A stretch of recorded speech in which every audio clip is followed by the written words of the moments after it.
Hola, ¿qué tal? Estamos en el curso de Historia Universal para los alumnos de primer año de secundaria. Tenemos Aprendiendo la Historia, el capítulo por aquí. Acá está. Aprendiendo la Historia, el capítulo número 1. Bien, como sabemos, la historia es una ciencia que va a ser el centro principal o el protagonista va a ser el hombre. Entonces la historia va a ser una ciencia que va a estudiar el pasado del hombre y hacia un avance de nuestra sociedad. Entonces, para ello, ¿qué es lo que estudia la historia? Primero, la historia nos va a permitir conocer cómo vivieron los hombres en otras épocas, los acontecimientos que protagonizaron obviamente el hombre y su influencia en la sociedad. ¿Qué más va a estudiar la historia? La historia obviamente va a estudiar la antigüedad, obviamente de los ancianos, del hombre pasado y sus hazañas.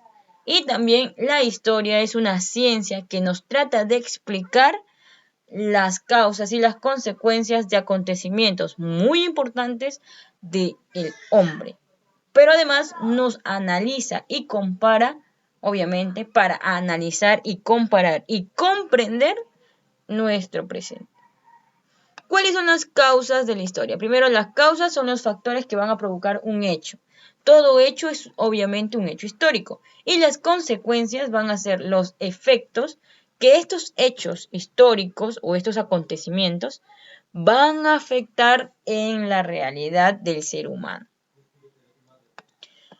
Para el análisis de la historia, obviamente, el historiador, que va a ser el personaje principal para poder estudiar, analizar y comprender la historia, obviamente va a necesitar fuentes. ¿Y qué cosas eran las fuentes? Las fuentes son las herramientas que va a utilizar el historiador para poder analizar, comprender y darnos una enseñanza de la historia.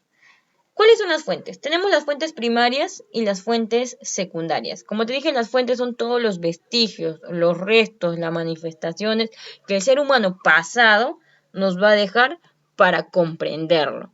Primero tenemos las fuentes primarias. Obviamente las fuentes primarias es todo lo relativo, es un fenómeno que se desea investigar, como por ejemplo un trabajo creado por una persona, objetos, artículos o todo lo que nos pueda dejar el ser humano.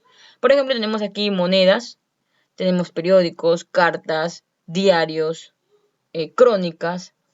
Y en el aspecto secundario son todos los textos basados en fuentes primarias que implican generalizar un análisis, síntesis, interpretación o evaluación. Por ejemplo, tenemos los documentos que no fueron escritos contemporáneamente, sino fueron sucesos estudiados. Es todo los textos que han sido después de el hecho.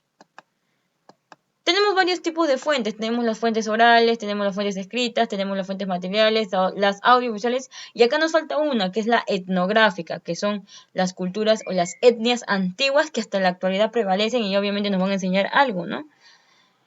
Fuentes orales, todo lo que se puede manifestar mediante la forma oral, como por ejemplo los cuentos, los mitos, las leyendas, las canciones, los poemas, los relatos, los refranes, etc. Es todo lo que nosotros vamos a transferir mediante el habla. ¿Ya? Las fuentes escritas, obviamente, donde vamos a utilizar la escritura, obviamente.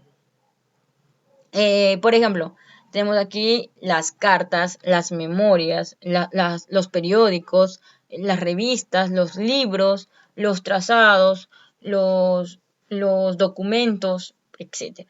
En el lado material es todos los objetos que se pueden ver, que se pueden tocar, ¿ya? Por ejemplo, tenemos aquí los templos, la arquitectura, perdón, los castillos, ¿cómo se puede decir? Los jarrones ceremoniales, los fósiles, los tejidos, todos los hechos arqueológicos. Y en el aspecto de fuentes audiovisuales, obviamente es todo lo utilizado por los historiadores a partir del siglo XIX, que es el aspecto tecnológico, como van a ser la televisión, los videos, las grabaciones, perdón, los discos, la fotografía, etc. Bien, la ciencia, que es la historia, que es la base que nosotros vamos a estudiar y analizar al ser humano, en sociedad, va a necesitar ayuda de ciencias auxiliares, como van a ser la geografía, como va a ser la arqueología y va a ser la paleontología. Obviamente la geografía estudia la característica del medio donde se ha desarrollado un hecho. La arqueología se va a encargar de estudiar las excavaciones y el estudio de los materiales pasados.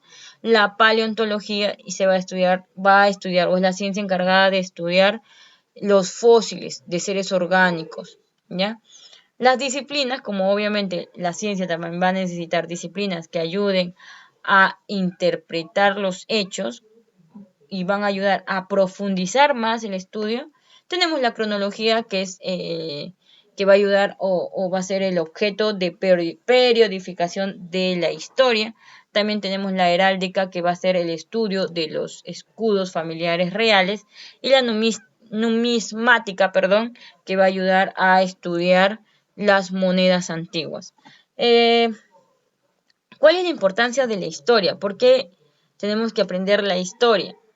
Obviamente la historia es importante, ¿por qué? Porque primero nos da conciencia de responsabilidad sobre nuestro pasado. Otro, que nos ayuda a conocer la verdad sobre hechos ocurridos en el pasado.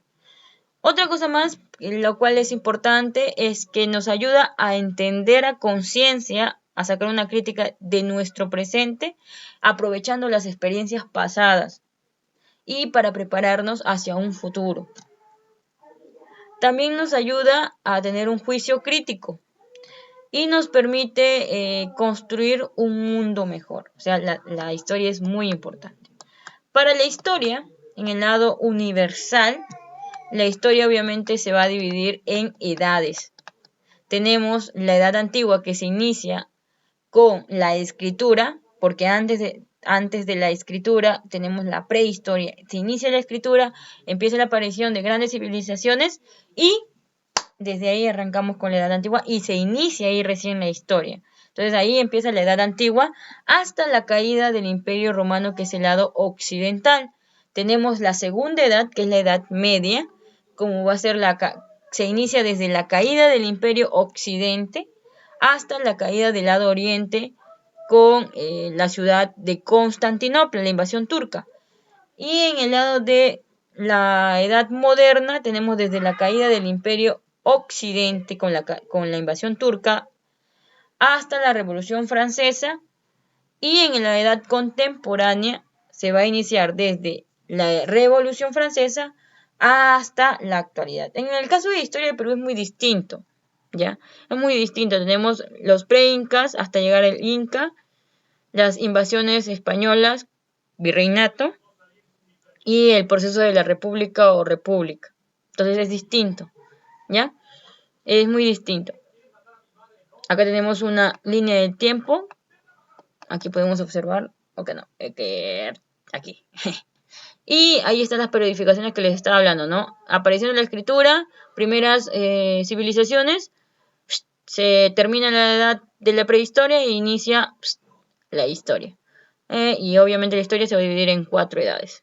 ¿Ya? Eso es lo que los historiadores han dicho. Las cosas más importantes, como son la aparición obviamente de la escritura, la caída del Imperio Romano del lado occidente, luego del lado oriente con la invasión o descubrimiento americano, la Revolución Francesa en el año de 1789 y el presente, hasta el presente.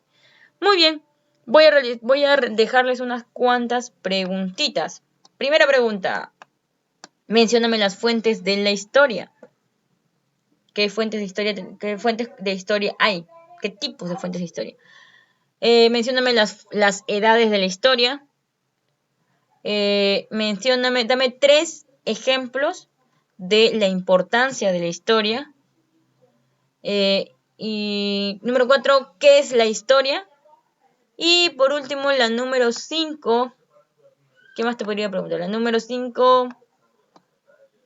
Ya. Mencióname las ciencias auxiliares que van a ayudar el estudio de la historia.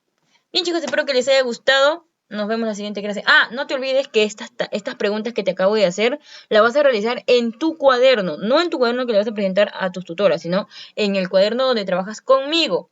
¿Ya? En el que trabajas conmigo, pones ahí día viernes, fecha del día de hoy. Y espero te haya gustado. Nos vemos próximamente. Bye.